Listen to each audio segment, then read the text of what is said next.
Not sure how a clash of leaders are gonna work out here, but we'll see. I mean, you can try, bitch. You can run. You can try to hide, but we the MC for real. I don't like this. What's going on? Honestly, I thought someone was gonna get sniped there. Oh, so that's why everyone immediately started jumping. There's a limited amount of people who can leave. With a smile, talking about how she murdered people. This is a child, isn't it? Is that a straight up, or is this a weird, she's actually 30, but she looks 12? You know, like, I can't tell. That might be a straight up child. See, I really thought they were building into us immediately having to interact with her again. But the fact that we're on opposing sides and not even realizing it does make for a fascinating dynamic. And she's coughing up a lot of blood, huh? She just assumed the wall truly couldn't be penetrated. She just trusts them at face value. That was a mistake. Oh, are we gonna get back and they're all gone? No. Wow. We had, what, like 9? Whose child is this? Get her out.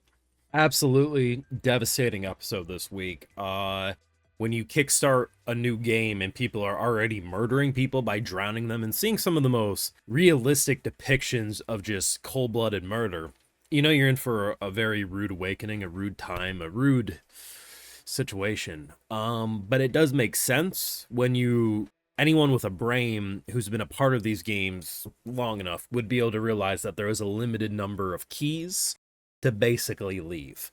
So someone with a key who doesn't give the key, immediately it's a dog-eat-dog world. And the thing about this whole ordeal is I think we actually got to see a vulnerability aside to our MC that we don't really see. And I think it really exposes that the last maybe bit of humanity she might have could be going out the window with this mistake. She messed up, seemingly. We know that there was a wall that was supposed to protect them, and it seems to me what she's frustrated by is the fact that she took their word rather than doing her due diligence and observing the wall that seemingly was going to keep them safe, because that wall was just bamboo, seemingly. There's like a little girl. Now, she's probably some 16-year-old girl who just sounds 8 and looks 8, whatever, anime. But she clearly has mental issues and has parental issues because she just yearns for the approval of the previous leader from that other game. We're gonna have to kill a bitch, but I really think that the niceness and the lack of forcing my way or the highway might be changing from here on out, because what we're seeing is the result of when she does listen to other people's words. Maybe I'm worried for nothing.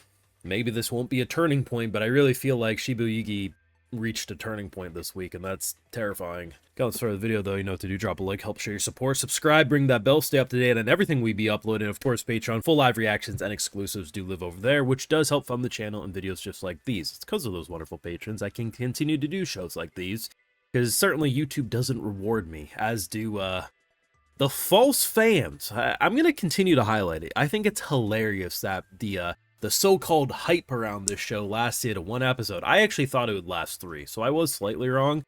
But man, it's wonderful to see that the fandom's hype for shows like these, that do deserve the hype, mind you, never lasts. Some bullshit. This girl scares me. She actually does kind of give me Enkidu vibes from Fate. This bitch needs to go. When she skipped along towards that leader, I'm drawing a blank on her name, forgive me, the psycho bitch who's now coughing up blood, not sure what happened to her health between games, certainly isn't looking good.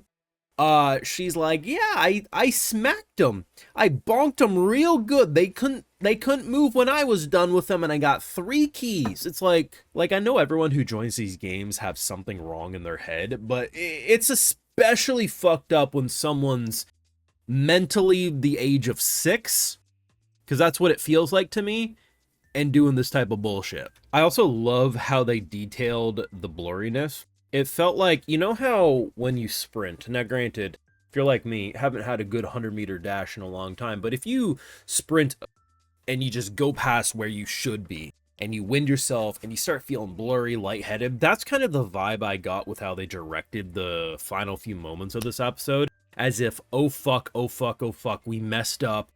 I messed up. Why did I trust this? I didn't do my due diligence. Oh my god, we're gonna lose all our keys. Now, it's like, We go from like a squad of 9 who, yes, they aren't really probably cut out for it. Like, they seemed very nice, very innocent, the type of characters who would normally get got. But man, you know, I felt like we had a good system at place, and it all fucking went up in smokes. She fascinates me though, because at the start of the episode, or pretty close to it, she starts coughing up blood.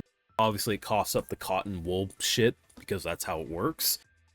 I don't know if this was a thing before this game and I just never realized, or if something has happened between the last game and now, or something happened in the last game we saw her that injured her health. Because coughing up blood is typically a bad sign. Now, granted, if you have tonsillitis or an infected throat and you're coughing a lot, you can just naturally rip your throat, which in return means you're going to cough up some blood. But I don't think they're trying to go the route of she just has a sore throat and she's coughed so much. Like, this seems like she's dying, but why is she dying? I have no idea. Because I'm thinking, the last game we saw her, there was the whole gas chamber situation, but she didn't have anything go into her room, I'm pretty sure. So there must be something that we're going to get a backstory of, I hope. But then again, I'm not sure. Maybe they'll leave it up in the air, kind of read between the lines. I'm not sure. But like, the innocence and the purity of characters just, they don't belong here, man. And I think it's so interesting to see the reasons why certain characters do what they do, as you have some characters who can just straight up admit that, like, I just didn't fit in. I was too masculine for the world.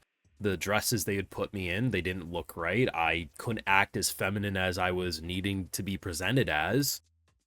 A death game, I can use my masculinity. Yeah, I mean, you can take a step back. There's better ways to live your life, but it's interesting that they're not going a one-size-fits-all.